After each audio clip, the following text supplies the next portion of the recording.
Assalamualaikum warahmatullahi wabarakatuh. Salam sejahtera untuk kita semua. Baik, eh, para pendengar sekalian, kali ini materi yang saya akan berikan adalah tentang perilaku keselamatan atau behavior safety.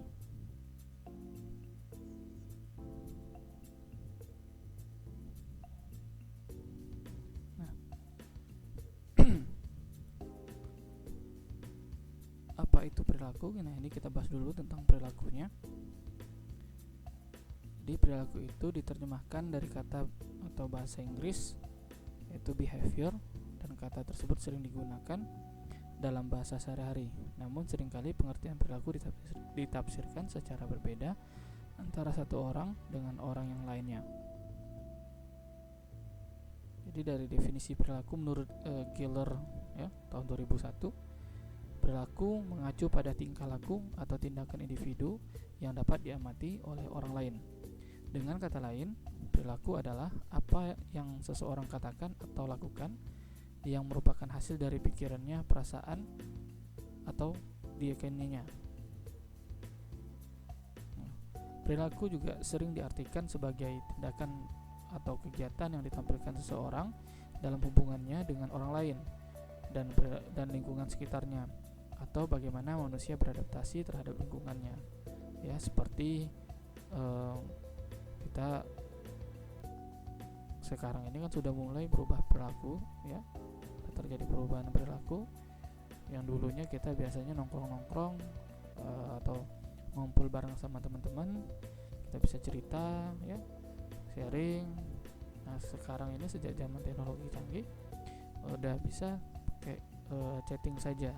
Nah, bahkan saat ngumpul pun masih juga main handphone atau smartphone. Nah, ini jadi itu adalah perubahan perilaku.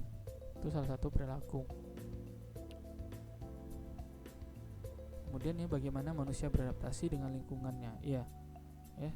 Jadi seperti seseorang yang berpindah ke daerah lain, atau misalkan kita nih dari Riau pindah ke Jawa, tentunya nanti ke Jogja misalkan. Nah, tentu kita akan berupaya menyesuaikan diri di sana.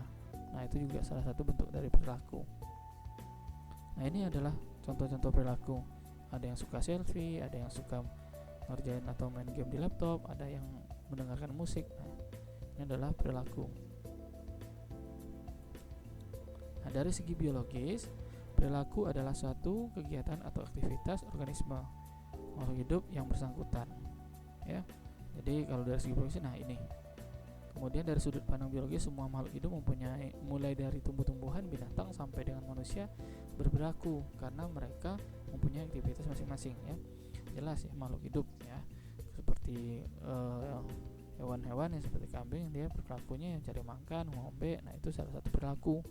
Kemudian apalagi tumbuh-tumbuhan, ya. Nah, ada yang seperti putri malu, ya, setiap kita senggol dia akan menguncup, nanti mengembang kembali. Nah, itu juga perilaku dari sudut pandang biologis. Ya. Ikan berenang itu juga perilaku. Nah, dilihat dari bentuk respon terhadap stimulus ini, maka perilaku dapat dibedakan menjadi dua. Ya. Pertama adalah perilaku tertutup. Apa itu perilaku tertutup? Yaitu respon seseorang terhadap stimulus dalam bentuk terselubung atau tertutup. Misalnya seorang pekerja sudah tahu dia pentingnya menggunakan APD dalam bekerja. Seorang pekerja tahu bahaya merokok ketika bekerja dan sebagainya. Ini masih tertutup. Perilaku tertutup dia hanya tahu saja, tapi tidak melakukannya, seperti itu. Tahu kok pentingnya ini, nah udah gitu aja. Pentingnya APD tahu, tahu kok merokok itu bahaya bagi kesehatan tahu, ya, tapi tidak dalam dalam aplikasinya dia tidak melakukan, ya, tetap merokok misalnya, seperti itu. Nah, kemudian perilaku terbuka. Nah, ini bentuk respon seseorang terhadap stimulus dalam bentuk tindakan nyata atau terbuka. Misalnya seorang menggunakan APD setiap kali bekerja secara tepat dan benar karena dia sudah tahu bahwa pentingnya menggunakan APD.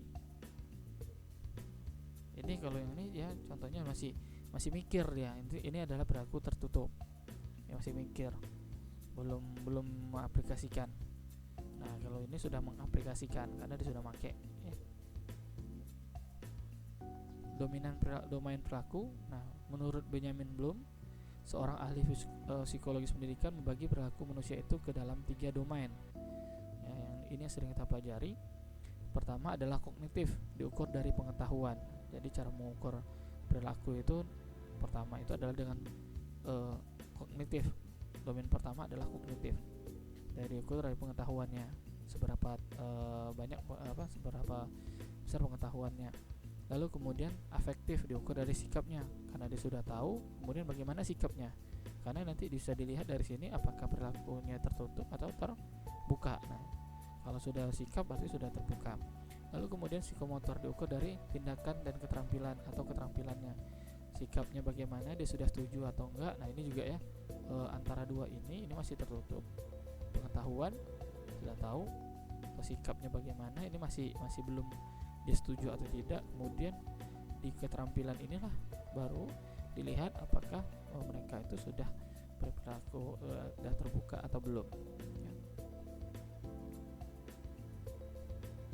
Nah, pengetahuan, kita masuk ke pengetahuan dulu. Pengetahuan diperoleh dari pengalaman seseorang. Pengalaman selain guru, orang tua, teman, buku, media massa. Jadi sebenarnya kalau menurut Raoult nih ya, pengetahuan itu ya segala ya, apa yang diperoleh dari manusia itu ya, pengetahuan yang diperoleh dari manusia itu tidak hanya dari bangku sekolah saja, tapi juga dari orang tua, dari teman, dari buku, dari media massa, dan baca buku gitu ya, yang dibilang sampaikan orang tua ya, dari guru, teman-temannya gitu, dan buku itu pengetahuan. Nah, menurut Noto Atmojo 1993, pengetahuan merupakan hasil dari tahu akibat proses penginderaan terhadap suatu objek. Jadi, nah kalau menurut Noto Atmojo ini dia melihat, tahu, seorang itu tahu bola itu bundar karena dia melihat, misalkan seseorang itu tahu bunyi gitar karena dia mendengar. Nah, mendengar sumbernya gitu ya, bunyi gitar oh seperti ini, bunyi piano oh seperti ini, bunyi drum oh seperti ini. Nah, itu mendengar. Karena apalagi misalkan panas, misalkan seorang itu tahu panas karena dia merasakan kulitnya panas gitu ya. Nah, itu. Nah, penginderaan tersebut terjadi sebagian besar dari penglihatan dan pendengaran, ini yang paling sering ya. Nah, selain juga yang kita kan punya 5 indera ya. Nah, jadi yang lebih besar itu yang sering untuk dapat pengetahuannya itu dari penglihatan dan pendengaran. Sikap, yang kedua itu sikap. Nah, menurut Noto Atmojo, sikap merupakan reaksi yang masih tertutup. Nah, ini tadi saya bilang ya, jadi masih dalam bentuk perilaku tertutup nih, tidak dapat terlihat langsung. Sikap hanya dapat ditafsirkan dari perilaku yang nampak. Nah, kalau Azor menyatakan bahwa sikap merupakan kesiapan untuk bereaksi terhadap suatu objek dengan cara tertentu. Bentuk reaksinya dengan positif atau dengan negatif. Nah, ini yang sering diteliti oleh mahasiswa ya, menggunakan skala nih. Nah, ini menurut Atkinson, sikap meliputi rasa suka dan tidak suka, mendekati dan menghindari situasi, benda, orang, kelompok, dan kebijaksanaan sosial. Nah, ini ya, ada sikap orang misalkan kita berteman ya, teman. Nah, dengan kita ingin berteman atau pertemanan ya, A dengan B gitu ya, ada C gitu. Si A tidak senang dengan B, tidak suka dengan B. Nah, itu sikap ya, mungkin karena tahu apa negatifnya atau positifnya, sehingga dia nanti menghindari, kadang nggak suka, nggak mau dekat, nggak mau apa. Nah, kalau yang C senang dengan B, maka dia mendekat atau tidak menghindar, dia suka gitu ya. Nah, itu juga salah satu. Nah, kemudian bagaimana lagi sikap yang lain ya, tentunya seperti kita memilih baju, memilih benda-benda, kendaraan atau apapun, jam tangan misalkan, seperti itu. Ada yang suka dengan jam tangan, ada yang tidak suka atau biasa saja, atau tidak suka, seperti itu.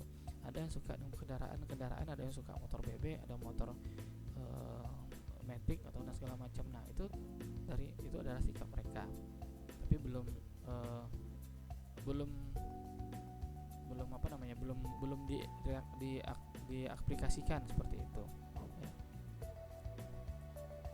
Nah, sikap tidak dapat diamati secara langsung, tetapi sikap dapat diketahui dengan cara menanyakan terhadap yang bersangkutan, dan untuk menanyakan sikap dapat digunakan pertanyaan berbentuk skala. Nah, ini tadi yang dibilang. Jadi kalau saat penelitian itu sikap itu memang diukur dalam bentuk skala namanya. Biasanya sih dalam bentuk skala Likert. Jadi setuju, ada yang sangat tidak setuju, setuju, atau tidak tahu, setuju, kemudian sangat setuju, ada 5, bisa 4, bisa 5, seperti itu. Nanti dinilai dari pengamatan orang tersebut dia setuju atau enggak ya. Contoh sekarang ini misalkan ya, bagaimana pendapat Anda terkait dengan penanganan COVID sekarang ini, COVID-19 saat ini. Nah, apakah Anda setuju atau misalkan apakah Anda puas dengan penanganan COVID-19 ini? Nah, tidak puas, sangat tidak, misalkan dimulai dengan skalanya adalah sangat tidak puas, kemudian biasa aja, puas, dan sangat puas, misalkan seperti itu. Nah, itu jadi dibentuk skala, nanti diukur yang mana nih yang paling tinggi sikap seseorang itu. Nah, tindakan keterampilan. Nah, ini keterampilan adalah aktivitas fisik yang dilakukan seseorang yang menggambarkan kemampuan kegiatan motorik dalam kawasan psikomotor. Seseorang dikatakan menguasai kecakapan motoris bukan saja karena ia dapat melakukan hal-hal atau gerakan yang telah ditentukan, tetapi juga karena mereka melakukannya dalam keseluruhan gerak yang lancar dan tepat waktu. Nah, ini ya, jadi kalau tindakan keterampilan ya memang dilihat dari penguasaan mereka ya, gerakan mereka, penguasaan mereka. Nah, contoh ya, instruktur senam. Nah, itu dia sudah hafal dengan gerakannya, sudah tahu ya, bahkan dia tidak perlu lagi sudah hafal. Jadi sehingga mereka bergerak sesuai dengan pengetahuan, dengan ininya, instingnya. Ya, beda dengan kita yang belum menguasai. Tentunya nanti ada salah gerakan dan segala macamnya. Contoh yang lain adalah penganyam atau pengrajin kain, misalkan kain batik. Nah, itu ya batik, penulis batik itu. Nah, kalau orang itu dia sudah biasa, sudah tahu, sudah ini ya, jadi si keterampilannya sangat bagus sekali gitu ya, melukisnya, menggambarnya. Nah, beda dengan kita, kan pasti ada salah-salahnya, ada jelek atau dan segala macamnya. Itulah dari tindakan keterampilan. Di situ bisa dinilai apakah benar-benar tahu atau tidak. Ya, apa perilakunya udah benar atau belum. Nah, itu. Nah, keterampilan adalah kemampuan melakukan pola-pola tingkah laku yang kompleks dan tersusun rapi secara mulus dan sesuai dengan keadaan untuk mencapai hasil tertentu. Nah, ini ya. Jadi memang dia secara mulus gitu ya, tidak ada yang salah gitu ya. Kalau dia sudah tahu, sudah sering, nah ini ya. Nah, masuk ke faktor penentu perilaku seseorang. Nah, meskipun perilaku ya, adalah bentuk respon atau reaksi stimulus atau rangsangan dari luar organisme, namun dalam memberikan respon sangat tergantung pada karakteristik atau faktor-faktor lain dari orang yang bersangkutan. Hal ini berarti bahwa meskipun stimulusnya sama bagi beberapa orang, namun respon tiap orang berbeda-beda. Ini menurut Otto Amojo ya. Ya, kita lihat aja sendiri dari ini bisa digambarkan kondisi di lampu merah ya, seperti itu. Nah, kondisi di lampu merah bagaimana? Kalau hijau ya jalan gitu. Kalau ada yang belum jalan, ada yang sudah ngelakson duluan, belum hijau udah ngelakson seperti itu. Nah, yang lampu kuning, nah itu seharusnya sudah berhenti. Nah, seperti itu. Seharusnya sudah siap untuk berhenti, ada yang lanjut, ada yang berhenti, dan merah baru berhenti. Ada juga yang masih lanjut. Nah, itu adalah tergantung dari sikap mereka. Nah, lampu tadi adalah stimulusnya. Ya, lampu tadi adalah stimulusnya atau rangsangannya. Nah, itulah yang membedakan.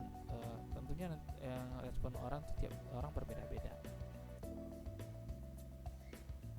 Nah, faktor penentu terbagi atas dua bagian. Pertama ada faktor internal, nanti ada faktor eksternal. Nah, faktor internal yaitu karakteristik orang yang bersangkutan yang bersifat bawaan dan berfungsi untuk mengolah rangsangan dari luar. Misalnya tingkat pengetahuan, kecerdasan, persepsi, emosi, motivasi, jenis kelamin dan sebagainya. Ini adalah bawaan dari dalam orang tersebut, ya, bawaan tingkat pengetahuannya, ya, dari dalam, ya. Kecerdasannya tergantung dari tadi gizi dan apanya, ya. Nah, kemudian persepsi, ya, persepsi ini ya tergantung, ya, persepsi mereka ini terlihat dari budaya dan segala macamnya, motivasinya apa, jenis kelamin. Nah, tiap orang antara laki-laki dan perempuan itu berbeda. Itu ada faktor internal dan sebagainya, ya. Nah, dari dalam, kalau dari luar atau eksternal meliputi lingkungan sekitar baik fisik maupun non fisik seperti iklim, ya, sosial manusianya, respon manusia yang lain gitu, ya, tanggapan manusia yang lain, sosial, budaya, ekonomi, politik, budaya dan sebagainya. Nah, faktor lingkungan ini sering merupakan faktor yang dominan mewarnai perilaku seseorang. Jadi ya itu tadi, di lingkungan sekitar, budaya itu mempengaruhi perilaku. Misalkan lingkungannya juga seperti itu, ya. Kalau dalam satu kelas itu, misalkan dalam satu kelas itu dominan rajin-rajin semua atau pintar-pintar semua, maka orang yang satu siswa lagi akan mengikuti atau berusaha menyesuaikan ke satu kelas tersebut, seperti itu. Atau misalkan ya itu makanya di kelas atau dulu waktu sekolah ada program dikelompokkan mana yang kelas-kelas pintar, mana yang kelas-kelas menengah atau yang kurang pintar. Nah, itu dikelompokkan yang pintar-pintar ini satu kelompok, sehingga nanti mereka bisa saling bersaing di situ. Nah, itu adalah faktor eksternal, ya, itu lingkungannya. Nah, pada dasarnya perilaku manusia dipengaruhi oleh banyak faktor, baik faktor internal maupun eksternal. Nah, perilaku berbeda dengan tindakan atau aksi. Nah, ini ya, perilaku berbeda dengan tindakan atau aksi. Tindakan atau aksi merupakan tindakan mekanis terhadap suatu stimulus, sedangkan perilaku adalah suatu proses mental yang aktif dan kreatif. Nah, kita masuk itu tadi perilaku, kita masuk ke perilaku keselamatan. Menurut Henrik, perilaku keselamatan atau yang disebut dengan perilaku aman adalah tindakan atau perbuatan dari seseorang atau beberapa orang karyawan yang memperkecil kemungkinan terjadinya kecelakaan terhadap karyawan yang lain. Nah, itu ya, jadi menurut Henrik ini adalah perilaku perbuatan seseorang atau karyawan yang memperkecil kemungkinan terjadinya kecelakaan terhadap karyawan lain. Berarti dia perilaku aman gitu, ya, aman, ya, pakai APD, kemudian dia bekerja dengan aman sehingga tidak membuat yang lain kecelakaan, gitu, ya, teliti. Nah, kemudian menurut Bird and Germain, perilaku aman adalah perilaku yang tidak dapat menyebabkan terjadinya kecelakaan atau insiden. Nah, ini ya, jadi sama ya dengan tadi Henry. Jadi perilaku aman dia tidak menyebabkan terjadinya kecelakaan atau insiden, ya. Jadi tidak asal-asalan kerjanya, tidak bercanda-bercanda. Nah, itu juga itu jadi merupakan perilaku aman, ya, serius dalam bekerjanya, ya. Nah, perilaku selamat dalam bekerja adalah penerapan pola dan cara berperilaku kerja personal, jadi perorangan di tempat kerja yang lebih menekankan pada usaha antisipasi terhadap terjadinya kecelakaan di tempat kerja. Jadi ya, memang ini salah satu antisipasi agar tidak terjadi kecelakaan, atau antisipasi supaya kecelakaan itu tidak terjadi lah, gitu, cedera misalkan, gitu, ya. Nah, ini ya. Nah, dapat disimpulkan bahwa perilaku keselamatan atau perilaku aman, safety behavior, adalah perilaku yang dilakukan seseorang yang mengarah pada tindakan keselamatan guna mencegah atau memperkecil kemungkinan terjadinya kecelakaan yang diterapkan pada kehidupan sehari-hari. Ya, jadi memang ini ya, memperkecil kemungkinan terjadinya kecelakaan, ya. Salah satunya contohnya gimana? Ya, itu tadi pakai helm. Misalnya kalau berkendaraan pakai helm, berkendaraan motor pakai helm, kemudian kecepatannya diatur ini mungkin ya sesuai dengan sesuai dengan peraturan atau keamanan, ya, keamanan misalkan seperti itu, ya, tidak terlalu kencang atau tidak terlalu pengendalian yang bisa dikendalikan oleh pengguna kendaraan tersebut dengan pakai APD. Nah, lampunya juga sign-nya juga bagus ya, sesuai. Mau belok kanan sebelum belok misalkan 3 meter sebelum belok itu dikasih tanda dulu, atau 10 meter sebelum belok itu dikasih tanda dulu gitu ya, sesuai dengan belokannya gitu ya, tidak sign kanan belok kiri. Nah itu ya, itu juga salah satu perilaku aman. Nah, seperti itu, dan banyak lagi contoh lainnya ya, itu diterapkan sehari-hari. Nah, komponen perilaku keselamatan menurut Bird and Germain ya, dalam teori loss causation model. Nah ini ya menyebutkan jenis-jenis perilaku aman meliputi pertama ya, melakukan pekerjaan sesuai dengan wewenang yang diberikan. Ini ya pernah dilihat di kemarin kita belajar teori domino. Nah ini lalu kemudian berhasil memberikan peringatan terhadap adanya bahaya. Nih, ya. Yang pertama melakukan pekerjaan sesuai wewenang yang diberikan ya. Jadi sesuai pekerja itu yang sesuai dengan tugas dan wewenangnya ya. Seorang mandor dia ngapain? Dia mengawasi ya. Kemudian melihat pekerjaan lain bawahannya ya, dia bekerja sesuai dengan wewenangnya. Yang satu masang ini, yang satu masang ini. Nah, itu ya, jadi tidak mengerjakan yang lain ya. Tentu sesuai dengan wewenangnya. Nah, kemudian berhasil memberikan peringatan terhadap adanya bahaya. Jadi kalau sudah ada bahaya, langsung langsung dibilang gitu ya. Bukan lebay, bukan apa ya, tapi tetap langsung sudah bilang ya. Dan yang mendengarkan juga langsung respon, lihat gitu, ini bahayanya gitu. Sudah ada api, ada apa nih, ada percikan di sini, segera respon. Nah, langsung direspon, diperbaiki misalkan. Itu biasa aja, masih kecil misalkan. Itu nggak benar ya. Nah, kemudian berhasil mengamankan area kerja dan orang-orang di sekitarnya. Ini juga ya. Jadi kalau terjadi ada bahaya di situ, ada misalkan panas atau terbakar misalkan, tidak hanya menyelamatkan diri sendiri, tapi juga kita amankan orang lain juga, seperti itu. Jadi area kerja ini kan ya, kita amankan lah seperti itu. Nah, bekerja sesuai dengan kecepatan yang telah ditentukan. Ya, tidak terlalu cepat, tidak terlalu lambat, sesuai ya. Gitu.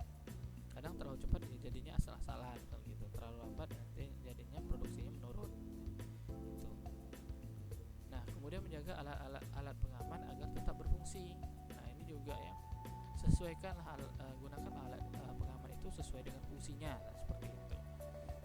Ya, misal ya kalau misalkan kunci Inggris ya untuk membuka baut, jangan untuk menjepit misalkan gitu ya. Tang misalkan untuk menjepit, dan digunakan untuk membuka baut. Nah, misalkan seperti itu ya, sesuailah dengan fungsinya. Helm itu misalkan safety helmet itu digunakan ya untuk di kepala gitu, bukan untuk ditaruh di lutut. Nah, seperti itu ya.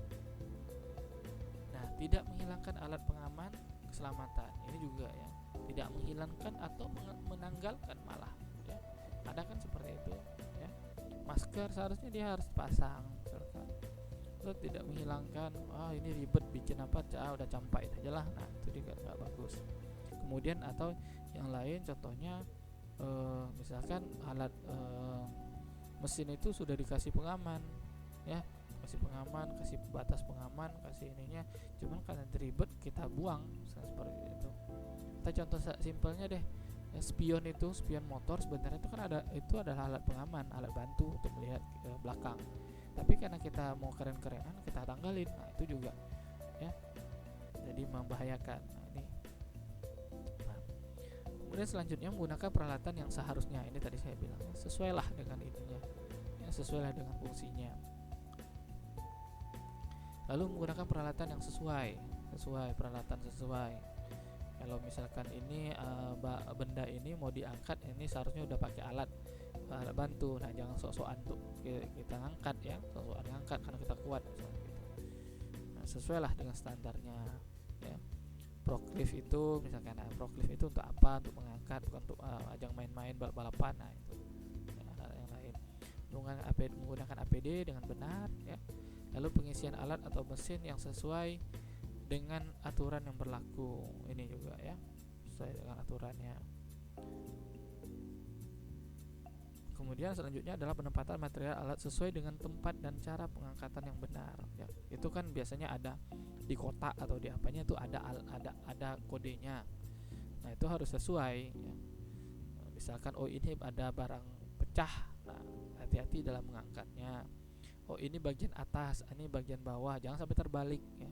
Kalau terbalik nanti material akan rusak. Ya, seperti itu. Nah ini dalam biasanya ini juga terjadi pada industri, misalkan industri kimia nih. Ini bahan ini mudah terbakar, mudah ada kodenya di situ. Ini eksplosif misalkan. Nah, seharusnya diletakkan di mana ya? Di gudang yang tidak ada percikan api dan segala macamnya yang memicu terjadinya peledakan. Nah, seperti itu. Jangan sampai ditaruh di sebelah api. Ya sudah jadi dia ya, bakar. Nah, kemudian selanjutnya memperbaiki peralatan dalam kondisi alat yang telah dimatikan. Nah, ini ya. Jadi matikan dulu gitu alatnya ya, baru diperbaiki. Jangan sok-sokan pula lama pak, nanti nunggu matinya ini lama gitu, soldernya lama, langsung aja dikerjakan ya. Itu yang bikin terjadinya kecelakaan ya. Atau misalkan lagi mesinnya hidup, diperbaiki aja gitu, teman yang lainnya nggak tahu, jadinya terpakai sama dia, hidup, nah, habislah dia di dalam tuh ya, seperti itu. Kemudian tidak bersenda gurau atau bercanda ketika bekerja, ini juga ya nggak boleh ini ya. Jadi perilaku amannya seperti itu. Nah, aspek perilaku keselamatan menurut L dan Griffin tahun 2000. Jadi pelaksanaan keselamatan itu, contoh dari pelaksanaan keselamatan adalah pekerja wajib mengikuti prosedur keselamatan kerja yang telah ditentukan oleh perusahaan tempat di mana individu bekerja ini. Ya, jadi pelaksanaan keselamatan ya. Di apa yang diperintahkan di sini, dilarang masuk ini harus pakai APD segala macam, itu harus diterapkan. Nah, kemudian partisipasi keselamatan, merealisasikan keselamatan dan lingkungan kerja yang meliputi partisipasi dalam membantu rekan kerja, mempromosikan ya keselamatan pekerja, inisiatif dalam mendemonstrasikan perilaku keselamatan, dan ikut berusaha untuk meningkatkan keamanan dan keselamatan di tempat kerja. Nah, ini dua ini ya memang harus diterapkan di perusahaan. Dilaksanakan apa saja peraturan yang tentang keselamatan di tempat kerja itu. Kemudian kita juga harus mendukung dan mempromosikan apa program-program keselamatan itu. Walaupun sebenarnya itu adalah tugas ahli K3 atau program K3, tapi juga pekerja lain juga boleh. Ya, misalkan menegur kawannya itu, itu nggak pakai APD, pakai APD-nya. Ya, gunakanlah dengan sebaik mungkin ya, sesuai dengan peraturan ya, jangan nggak dipakai APD, kerjakanlah SOP dengan benar. Itu saling menegur, saling mengingatkan. Nah, itu juga salah satu partisipasi keselamatan oleh pekerja ya. Nah, faktor yang mempengaruhi perilaku, pertama ada faktor bawaan ya. Jadi ini predisposisi, faktor bawaan, yaitu adalah pengetahuan. Ini tergantung tingkat pengetahuan mereka bagaimana pekerja itu ya. Nah, semakin rendah biasanya perilakunya bagaimana, itu biasanya saling berkesinambungan. Kemudian ada hubungannya lah gitu. Sikap juga seperti itu tadi ya, positifkah, negatifkah, setujukah atau tidak. Nah, kemudian kepercayaan, ada yang percaya, ada yang tidak. Nah, sehingga jadi orang itu berperilaku baik karena dia ada karena dia tahu, yakin bahwa dengan menggunakan APD atau menuruti peraturan itu, maka dia akan selamat. Nah, itu adalah kepercayaan, keyakinan, sama tuh ya, gitu. Jadi dengan mengikuti SOP sesuai dengan aturan keselamatan, dia akan selamat seperti itu. Nah, nilai-nilai dan lain sebagainya ini juga ya. Ini faktor bawaan. Faktor pendukung, nah, ini bilang faktor. Nah, ini juga lingkungan fisik ya. Jadi kita ada belajar waktu ada di materi di PAK itu bahwa lingkungan fisik ini mempengaruhi perilaku ya. Contoh yang lebih apalagi adalah seperti bising dan bunyi lah, contohnya yang sudah kita pelajari. Bising dan panas. Nah ya, bising itu membuat perilaku orang tidak bisa mendengar atau tidak konsen dalam bekerjanya. Kemudian panas, nah ini juga panas, lingkungan yang panas itu bisa menyebabkan orang berperilaku dia menghindari atau tidak mengerjakan standar SOP dengan benar gitu, peraturan dengan benar.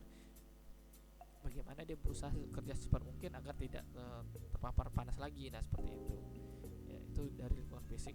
Sumber dayanya, ini sumber daya, kemudian tersedia atau tidaknya fasilitas dan sarana kesehatan, ini juga ya. Jadi kalau misalkan dia ini fasilitasnya tidak mendukung, nah ini pekerja juga akan berperilakunya tidak baik. Nah seperti itu, karena sudah melihat wah ini tempatnya bagus, alatnya sudah fasilitas lengkap, nah ini saya akan semangatnya untuk berperilaku baik ya, seperti itu. Kemudian faktor pendorong, reinforcing. Nah ini sikap dan perilaku petugas maupun petugas lain, teman tokoh semuanya bisa menjadi kelompok referensi dari perilaku ya. Jadi ini jadi pendorong gitu ya. Misalkan mentornya atau K3-nya juga harus memberikan contoh gitu.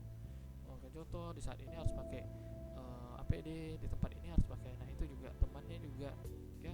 Jadi misalkan ada temannya itu yang tidak atau melanggar SOP, harus ditegur gitu, harus ditegur, harus diberikan tindakan ya. Jangan dibiarkan. Nah ini jadi pendorong. Jadi kalau misalkan dibiarkan, dia aja bisa kan, dia aja nggak ditegur, kenapa saya ditegur? Nah itu juga menjadi perilaku mempengaruhi perilaku seseorang. Tokoh yang semuanya bisa, tokohnya juga ya gitu. Pihak manajemen, direkturnya juga harus memberikan contoh ya. Jangan mentang-mentang dia punya perusahaan seenaknya saja masuk ke tempat yang berbahaya tanpa menggunakan APD, itu harus dilihat lagi. Kemudian faktor yang mempengaruhi perilaku keselamatan lainnya ya, kalau menurut Nick Griffin ya, ada 2 faktor yang mempengaruhi perilaku keselamatan. Pertama itu adalah faktor yang berasal dari individu, seperti komitmen, perbedaan individu, misalnya ketelitian, kepribadian, nah karakter yang dimiliki bersifat permanen, atau orang tersebut mempunyai kecenderungan celaka. Ini juga ya. Jadi ada perilaku, kalau menurut Griffin ini ya, faktor-faktor yang berasal dari dalam individunya ya. Tadi menurut kalau yang menurut ini adalah menurut ya ini Griffin juga. Nah ini secara umum ya. Nah ini yang mempengaruhi perilaku. Nah kalau menurut Griffin dia ada 2 ini aja nih, di dalam individu, kemudian lingkungan kerja. Ini juga ya, jadi samalah ya. Nah ini komitmen ya. Komitmen orang tersebut bekerja di situ bagaimana, perbedaan individunya, ketelitiannya. Ada orang tergantung ya, dia teliti, ada yang teliti, ada yang tidak, ada yang cenderung celaka. Ini juga ya, seperti itu. Ada kan misalkan dia terlalu lalai, tidak konsentrasi. Nah ini makanya untuk melihat ini ada dilakukanlah tes psikotes misalnya, seperti itu. Lalu kemudian lingkungan kerja. Nah ini juga iklim keselamatan dan faktor organisasi, misalkan supervisi, desain pekerjaan ya. Jadi kalau misalkan di tempat kerja itu jarang dilakukan supervisi ya, sehingga pekerja lalai gitu ya, tak ada diawasi misalkan. Nah, kemudian budayanya di situ gitu ya. Kalau misalkan lingkungannya semua udah safety seperti di Chevron itu ya, tentu yang lainnya ngikut gitu. Yang lain yang bekerja baru juga ngikut. Tapi kalau bekerja lamanya sudah memberikan contoh yang tidak baik, maka yang baru akan ikut juga yang tidak baik, seperti itu. Nah ini menurut Winarsono yang mengaruhi perilaku keselamatan adalah ya pengetahuan, sikap, persepsi, motivasi, umur, lama kerja, peraturan keselamatan, kemudian safety promotion, pelatihan, peran pengawas, peran rekan kerja. Inilah yang mempengaruhi keselamatan. Pengetahuan, sikap udah kita tahu lah, persepsi, motivasi, umur ya. Nah ini juga ya, umur seseorang itu juga mempengaruhi ya, karena faktor umurnya sudah di atas 40, misalkan seseorang itu perilakunya juga akan berubah ya, perilakunya akan berubah karena fungsi tubuhnya juga berubah ya, berkurang seperti itu. Kemudian lama kerja, ini terkait dengan pengalamannya. Lalu peraturan keselamatan, ini terkait dengan peraturan yang diterapkan atau tidak, sesuai atau tidak, jelas atau tidak. Kemudian safety promotion, ini juga ya, jadi apakah sering dilakukan promosi K3 atau tidak. Pelatihan juga mempengaruhi, jadi semakin sering orang banyak ikut pelatihan, maka dia akan perilakunya akan lebih baik lagi. organisasi, tentunya dia akan lebih bagus lagi perilakunya. Peran rekan kerja, jadi rekan kerja ini juga mendukung orang berperilaku selamat. Sedangkan menurut Halimah ini ya, kondisi tempat kerja tadi sama, lingkungan fisik ya, jenis industri, jam kerjanya, desain peralatannya. Nah, kalau faktor kondisi tempat kerja, kalau kalau personal, kemampuan kognitif, kesehatan, pengalaman, dan karakteristik kepribadian. Ya, jadi ini kondisi tempat fisik tadi sudah jelas, lingkungannya, kemudian ke jenis industrinya, ya, industri otomotif kah atau apa, nanti juga mempengaruhi ini berperilaku selamat atau tidak. Jam kerja, ya, kalau misalkan jam kerjanya panjang, nah ini juga mempengaruhi ya, kecapean, kelelahan, nanti juga desain peralatan, ini juga desain peralatannya terkait dengan ekonominya nanti ya. Lalu kemudian faktor personal ini ya, kemampuan kognitif, jadi kemampuannya, pengetahuannya, kondisi kesehatan. Kalau orang sakit perilakunya kan berbeda ya. Kemudian pengalaman kerja, ini dia. Nah, tapi terkadang pengalaman ini juga ada yang lebih bagus pula perilakunya, pengalaman kerja masih dengan yang pengalaman kerja masih rendah dibandingkan yang sudah lama, karena tadi terkait dengan dia sudah biasa atau apa, tapi dilihat lagi nanti dari sikapnya, karena sikap dan pengetahuannya, karena di situ nanti akan berpengaruh. Dia sebenarnya sudah tahu, sudah lama, sudah banyak pelatihan, tapi sikapnya dia tidak setuju dengan itu, entah apa, mungkin karena tidak tahu dia selamatan itu seperti apa, atau tidak percaya. Nah, itu dilihat lagi ya. Nah, karakteristik pribadinya ini juga, itu memang karakteristik pribadinya memang dia tertutup atau sulit untuk mempengaruhinya seperti itu. Lalu kemudian menurut Mullen ya, ini ada faktor organisasi, kemudian faktor personal ya. Nah, organisasi, beban kerja ini terdiri dari beban kerja yang berlebihan, persepsi kinerja keselamatan, kemudian pengaruh sosialisasi, sikap keselamatan, dan persepsi terhadap risiko. Ini juga ya. Jadi organisasi itu pekerja itu akan berperilaku selamat apabila kan beban kerjanya tidak berlebihan, atau bagaimana beban kerja sesuai seperti itu. Persepsi kinerja keselamatan ini juga ya, misalkan percuma kita berkuar-kuar bilang safety first gitu ya, utamakan keselamatan, tapi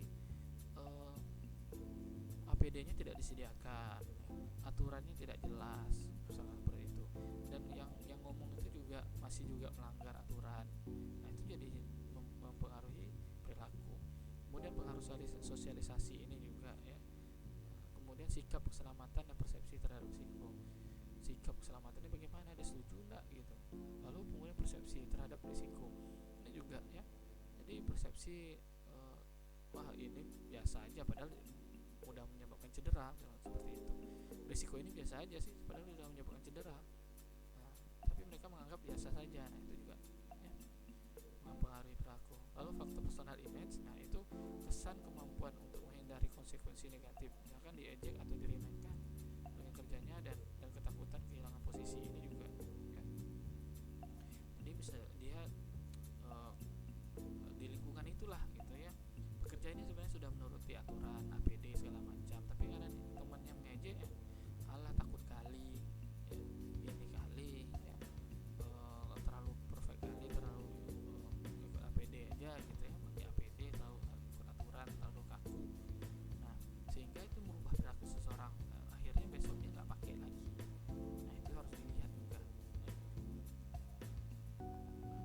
Menurut Mullen lagi bahwa faktor organisasi menentukan perilaku keselamatan pekerja. Nah, sosialisasi organisasi terhadap karyawan baru sedini mungkin akan mempengaruhi persepsi pekerja terhadap iklim keselamatan, sikap keselamatan, komitmen keselamatan, dan perilaku keselamatan. Nah, ini makanya ada dilakukan wawancara saat bekerja itu, saat penerimaan pekerjaan. Nah, itu harus disampaikan di situ bahwa ini perusahaannya ini bekerja harus seperti ini, kenapa seperti ini ya, nah tentu dijelaskan alasannya. Jadi karyawan yang baru itu sedini mungkin dia udah tahu, kemudian persepsinya bagaimana, nah itu nanti dia responnya ya. nggak bagaimana visi dia nih di sini, mau kerjanya bagaimana, dia untuk apa bekerja di sini, gitu ya. Selain hanya terima gaji, dia harus bagaimana, nah, ya, itu juga harus dijelaskan.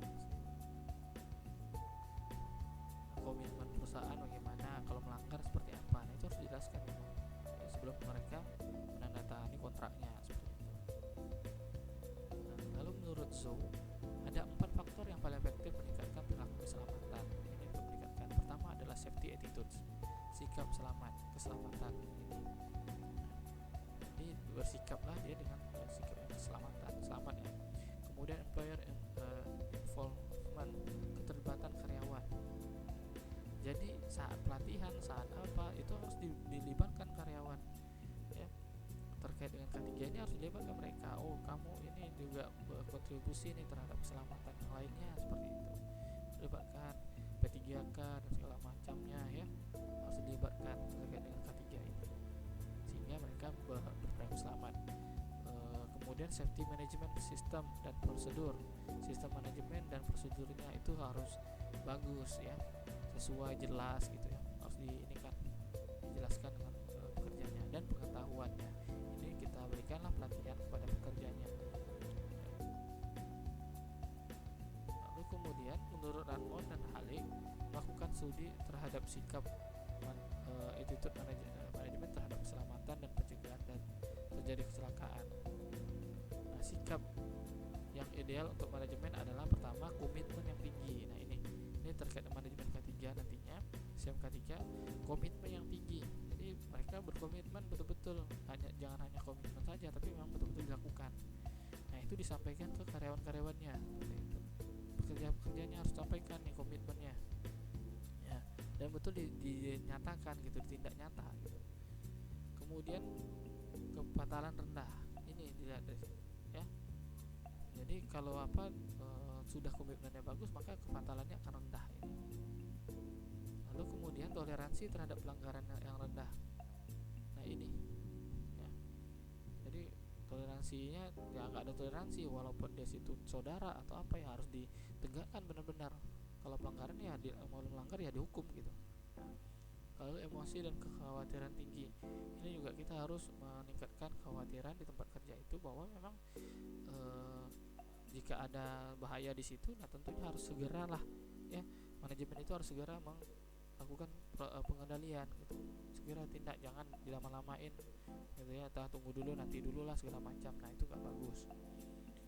Nah, kemudian prioritaskan keselamatan tinggi ini juga, ya. Jadi tidak hanya keuntungan saja yang harus diambil, tapi juga harus melihat keselamatannya, karena itu tadi, kalau terjadi kecelakaan maka akan terjadi kerugian.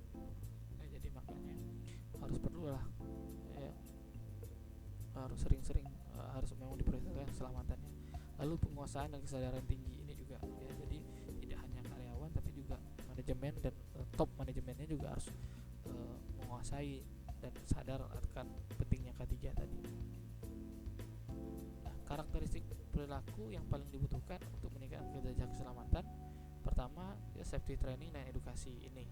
Jadi harus dilakukan training atau pelatihan dan edukasi terkait dengan keselamatan kerja, bagaimana sih selamat. Lalu kemudian setelah dilatih, tentunya kita harus ditegakkan aturan, buat aturannya kemudian ditegakkan.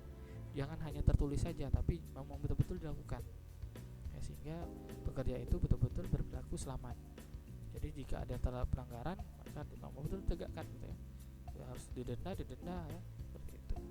Kemudian inspeksi, lakukanlah inspeksi, ya, dilihat, ya, apa terjadwal atau tidak. Nah, kemudian lakukan komunikasi jika ada pelanggaran, atau jika ada kalau misalkan ada pelanggaran, komunikasikan ke pekerjanya, kenapa dia melakukan seperti itu, ada apa. Tentunya diselesaikan, dikasih solusi. Tetap juga dikasih dikasih hukuman, tapi juga kita harus komunikasikan itu untuk ke bawahan, ke atasan juga seperti itu, ke top manajemennya atau pemilik perusahaan juga harus dikomunikasikan. Jika dijumpai bahaya atau kurang alatnya atau penting kita membutuhkan alat ini, pentingnya untuk keselamatan, itu harus dikomunikasikan ke top manajemen, sehingga mereka tahu penting ini dan mereka akan bisa memberikan menyetujui apa yang dimintai oleh tim ketiga tadi. Nah, perbedaan pendekatan budaya dengan perilaku keselamatan. Pendekatan budaya keselamatan dimulai dari level manajemen ke level yang lebih rendah. Sementara pendekatan perilaku keselamatan dimulai dari bawah ke atas ya, level atas bawah ke dari bawah ke atas. Nah, jadi kalau budaya K3 itu, budaya keselamatan itu dari top manajemennya diterapkan gitu ya. Budaya, yang namanya budaya berarti harus diterapkan, dan harus safety briefing, harus lakukan safety briefing ya, dijadwalkan itu betul, kemudian diterapkan ya. Tidak hanya direktur tidak hanya bekerja saja, misalkan kalau masuk ke ruangan ke daerah yang berbahaya, ada berbahayanya harus pakai APD ya, petingginya pun harus wajib pakai alat itu, kalau nggak pakai nggak bisa masuk. Nah, seperti itu, walaupun dia yang punya perusahaan itu ya. Nah, itu dilakukan dari diberikan contoh dari atas ke bawah. Kalau sikap, kalau perilaku, nah ini kita mulai dari bawah ke atas ya. Nah, keberhasilan kedua pendekatan tersebut bergantung pada ada tidaknya perubahan pada tata nilai dasar dari organisasi, etikat, dan asumsi tentang keselamatan tempat kerja. Nah, menurut DeJoy, mengusulkan metode pendekatan terintegrasi antara pendekatan budaya keselamatan dengan perilaku keselamatan. Jadi integrasi ya, saling ini nanti terhubung dia gitu. Nah, pendekatan budaya keselamatan lebih bersifat komprehensif namun kurang memberikan solusi pada masalah keselamatan yang spesifik. Ya, jadi memang namanya budaya dia masih bersifat komprehensif ya, tapi belum memberikan solusi nih keselamatan terhadap masalah keselamatan yang spesifik ya. Dia hanya baru budayanya saja seperti itu. Nah, pendekatan perilaku lebih bersifat spesifik dan menyelesaikan masalah keselamatan namun kurang komprehensif. Nah, ini makanya tadi perlu diintegrasikan ya. Ini harus diintegrasi, saling menutupi lah seperti itu. Harus dikerjakan bersama-sama. Kemudian kombinasi pendekatan kedua metode ini akan saling melengkapi dan menghasilkan perubahan yang lebih komprehensif sekaligus menyelesaikan masalah-masalah keselamatan yang spesifik. Nah, itu tadi ya, dia harus dikombinasikan. Dan model pendekatan terintegrasi yang diusulkan sangat baik dan dapat diterima secara konsep. Ini DeJoy ya, sangat bagus sekali modelnya. Jadi harus dikerjakan dua-duanya. Ini model safety culture ya. Jadi ini basic assumption. Nah, ini model expose-nya, sistem, orangnya, perilakunya ya. Kemudian artefak. Nah, ini safety climate-nya di sini.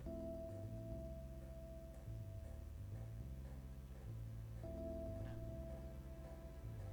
basic assumption-nya ini ya, nilai dasar yang dianut. Nah, ini harus dilihat dasar yang dianutnya apa, visi atau apa ya, jelaskan komitmennya lah di situ. Nah, exposure value-nya ini sikap anggota organisasi, sikap spesifik untuk keselamatan, sikap terhadap perangkat keras, misalkan desain pabrik. Ya, kalau desain pabriknya amburadul, nah ini jauh ya, makanya harus dijelaskan, harus diterapkan betul. Kalau misalkan kita membangun pabrik dengan basis keselamatan, ya tentunya harus didesain sesuai dengan keselamatan ya, seperti itu, harus sesuai dengan ekonomi. Sistem manajemen ya, ini sistem keselamatan. Berarti sistemnya juga terkait sesuai dengan diterapkan dengan nilai-nilai keselamatan seperti itu ya, tidak hanya dengan profit saja tapi juga ada nilai-nilai keselamatan di situ. Lalu kemudian orangnya, manajemen senior. Nah, ini ya, yang senior juga harus ditentukan, harus memberikan contoh kepada juniornya misalnya. Dan perilaku, mengambil risiko. Nah, ini juga ya, jadi harus dijelaskan betul-betul. Kemudian artefaknya, ekspresi yang keluar dari budaya keselamatan ini akan mencakup peralatan, misalkan mencakup ya peralatan misalnya APD. Jadi kalau misalkan dia sudah budaya selamat, tentunya APD-nya sudah lengkap gitu. Sudah lengkap dan diberikan dan sesuai aturan. Kemudian perilakunya, pekerja itu juga menggunakan peralatan keselamatan yang sesuai dan atau manajer melakukan wisata keselamatan. Nah, ini ya, kita lakukanlah misalkan diterapkanlah nilai-nilai keselamatan itu saat misalkan ya family gathering atau di sosial apakan ya, di ini kan lah ya, kita bikin hiburan terkait dengan keselamatan, nah itu memberikan pengetahuan tentang keselamatan ya. Nilai-nilai keselamatan itu diterapkan di situ ya, dimanapun ya, untuk sampaikan pesan-pesannya. Lalu kemudian tanda-tanda fisik ya, jumlah posting dari hari sejak kecelakaan terakhir publik. Nah ini dibikin dibikin madingnya. Ini hari ini kita berapa kecelakaannya, atau tidak ada sama sekali, 0, 0, 0. Nah ini siapa aja yang sedang mengalami kecelakaan, nah siapa yang melanggar, nah itu ditampilkan, dipasang di mading itu, sehingga mereka sadar, oh saya ini yang tidak hanya yang melanggar, yang mematuhi juga harus dipasang di situ, sehingga jadi motivasi bekerja yang lain untuk melakukan perilaku selamat ya. Jadi contoh lah gitu ya. Nah kemudian dan kinerja keselamatan, ini jumlah insidennya menurun ya. Nah itu saya tunjukkan ini ya level-levelnya. Nah, salah satu program yang paling banyak digunakan untuk memperbaiki perilaku pekerja adalah Behavior Based Safety atau BBS ya. Nah BBS ini adalah suatu pendekatan yang bersifat proaktif dalam meningkatkan kinerja K3. Dalam sistem ini juga memberikan peringatan dini terhadap potensi bahaya kecelakaan, serta dapat mengukur perilaku aman dan tidak aman di tempat kerja. Mengukur perilaku aman dan tidak aman di tempat kerja, BBS itu. Nah mungkin itu saja, nanti untuk yang BBS kita akan kita bahas di video selanjutnya. Terima kasih atas perhatiannya ya. Jangan lupa sekali lagi untuk subscribe video ini jika bermanfaat ya. Silahkan like dan share ya. Semoga video ini bermanfaat untuk kalian semua. Saya akhiri, assalamualaikum warahmatullahi wabarakatuh.